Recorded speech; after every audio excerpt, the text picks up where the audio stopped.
Jen was a 10-year-old girl who came to us for some trauma counseling. She was guarded and she was very afraid.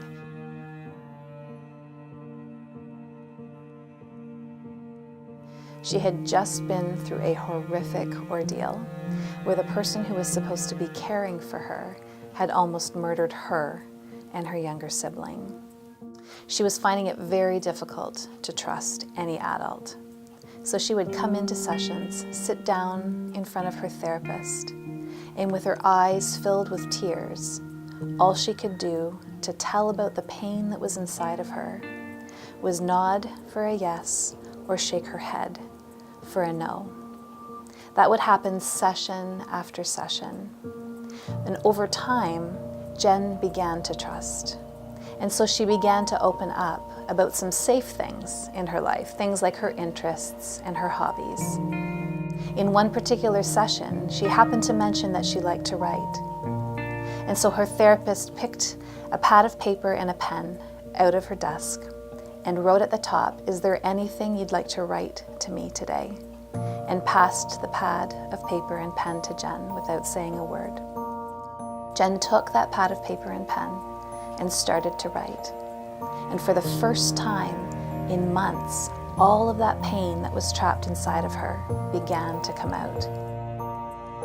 Session after session, Jen would come in and sit down. She'd pick up that pad of paper and that pen, and she would write to her therapist. And so she began to heal, and she began to have hope. Last year, over 22,500 people were helped through 5 Catholic Family Services agencies funded by ShareLife. In addition to mental health, ShareLife agencies address countless other needs here in our Archdiocese and around the world. Our agencies assist people facing poverty and isolation. They help young parents, youth, and people with special needs. They welcome immigrants and refugees to Canada and promote international development abroad. And they invest in our church's future by supporting vocations.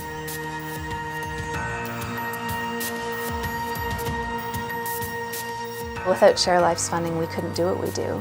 So I would want that person sitting in the pew making a decision about whether or not they're going to give or how much they're going to give to hear that every single dollar they choose to give offers somebody an opportunity to heal and to no longer be held in a prison of pain anymore.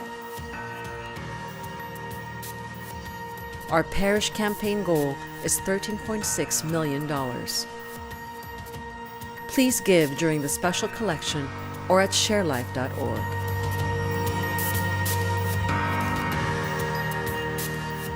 For over 40 years, ShareLife has been the way in which we, as a community of disciples of our Lord Jesus, have reached out to help those who are most in need. Our Lord says, "Whatever you do for the least of my brothers and sisters, you do for me." And so I encourage everyone to make a sacrificial gift to support the great work of ShareLife.